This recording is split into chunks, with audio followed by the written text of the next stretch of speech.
Phase 4 is atoms, right? Atoms are formed from a combination of protons, neutrons, and electrons. Here you see protons and neutrons, then they form the nucleus of an atom. And surrounding that are electrons, residing in orbitals, varying in distance and shape, but based on the type of atom. Right? And here you see an example of helium. Surrounding the nucleus are two electrons. And by the way, this is probably my favorite phase of all the EWT phases, just because atoms are something that I think most people recognize you learned in school. But there are still a lot of questions about atoms, and that's what we're trying to answer in the EWT project. Such as, why does the electron not annihilate with a proton when it does with a positron, which has the exact same charge as a proton? Or, how does the nucleus affect electrons and their orbital shapes? Or, why does the electron have a probable distance from the nucleus? On the right you see the electron's probability cloud. It's not like the Earth going around the sun. The electron can bounce in and out and have all these different distances from that nucleus, but there is a very probable location known as its orbit. And so for phase 4 of the project, the objectives are to form a hydrogen atom, the simplest atom, and form the nuclei in the middle, all those protons and neutrons, and then form the electron orbitals and their distances and their shapes. With that, I'd like to jump into the simulator and show you what's been done so far. Now here we are in Blender in the quantum microscope add-on, which you can see here. For details on how to add it, go back to previous videos or the website. But in this module here, atoms, you'll notice I have one proton and one electron, and I already hit run atoms.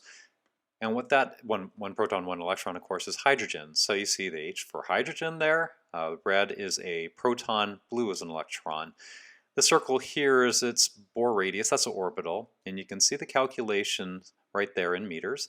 And then the energy of that, now the energy, this is the Rydberg energy, by the way, and the energy would be that if the electron were captured, this is the photon energy that is emitted, right? And that can be measured.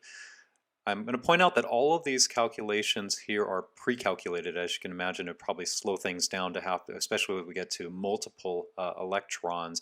But you're going to see that most of these are pretty accurate when you measure it to spectral results. And that's the fascinating thing about this and this model. Now, I am going to hit play, and you're going to see an electron now kind of move about here. And if I look at different angles, you can see it kind of goes roughly within, well, it depends on the angle here, looking at roughly within that Bohr radius, sometimes without it. And so that Bohr radius is a probable distance, but yet this energy value is always exact. And the reason for that I'll explain in just a second. Let me hit pause. Now the reason in EWT for this electron moving in and out and not annihilating, by the way, with that proton is because of this. And if I were to kind of zoom in here now to the proton, let's do this. Let's turn this on so you can actually see the repelling forces, right? These little axes there. We're using the pentaquark structure of the proton. So it is a composite particle made of other particles, but in a pentaquark structure, there is 4 quarks and an antiquark. So the electron is attracted to the antiquark, but in the alignment of the remaining quarks, you can see that it pushes the electron out. Let's simulate that again. Now you can actually see it when the electron runs into one of these lines, pushes it away. At other times it's attractive, so it kind of bounces in and out. The orbitals that you see here in the calculations for both the distance and the energy values in EWT uses the sum of forces rule between the what's repelling and what is attractive, and that have standard energy values. Now, let's do one more thing here. Let me hit pause and turn off the X-ray just so you can see it a little bit better. I am going to now simulate the probability cloud.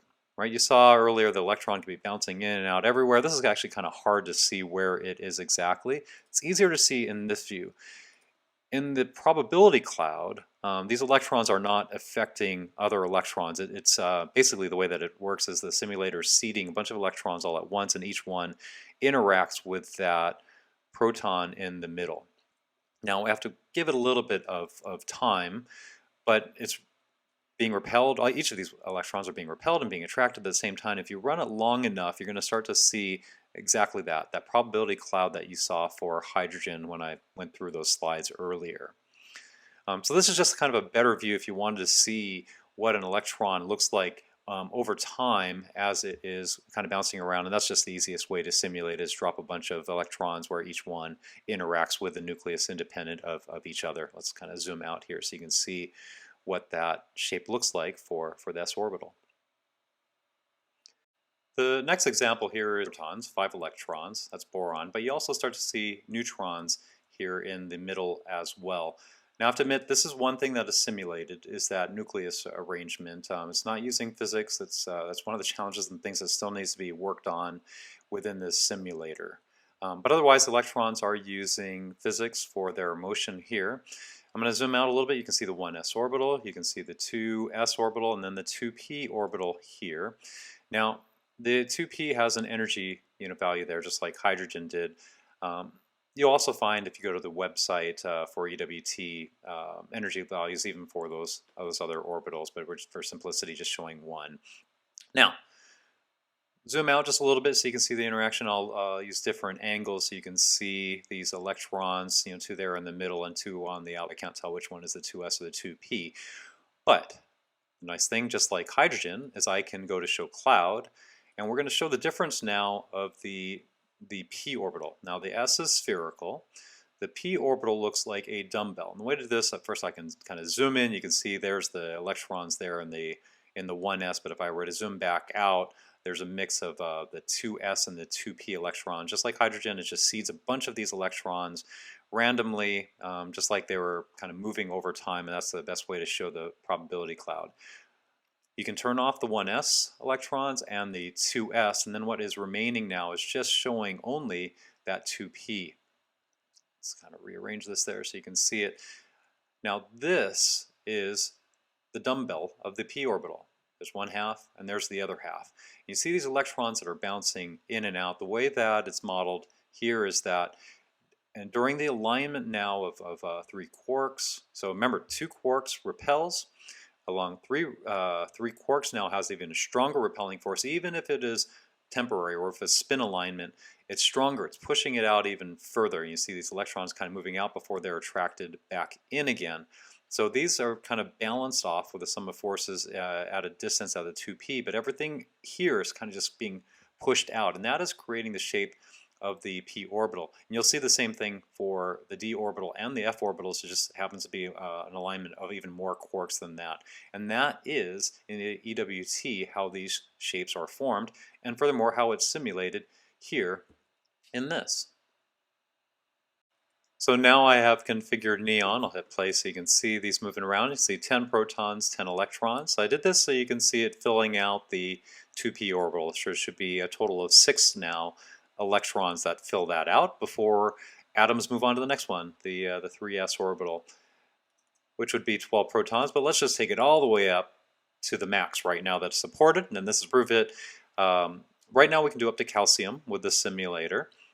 That's 20 protons, 20 electrons. And so now here you can see 3s and 3p orbitals, which you didn't see with the earlier elements. And if I zoom out, 4s is quite far out there. There should be additional 2 electron.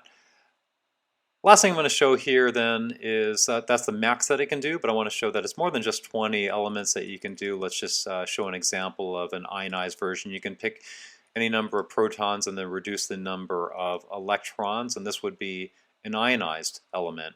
So you can see even the calculations are done here. The orbital distances and energy values, of course, are different for ionized versions, so all of which can be calculated and simulated using this quantum microscope add-on for Blender. And that's it. That's a quick run through this simulation. You can, again, let's take a look at this from all different angles, zoom in, zoom out. This is a nice thing about using Blender kind of as the root for this, and then just adjust the number of protons and neutrons and electrons. That wraps up the demonstration of the simulator. So everything that you have seen here today, if you want to download it, play around with it, instructions are here on this web page. I'll add a link in the description of this video so you can download the simulator, try it for yourself. You can also download the source code if you want to help to improve it and to see the requirements on how to improve it, and also the prizes, giving away money to help fix the remaining issues. Go to energywavetheory.com/project, and here is that URL once again. Have a good day.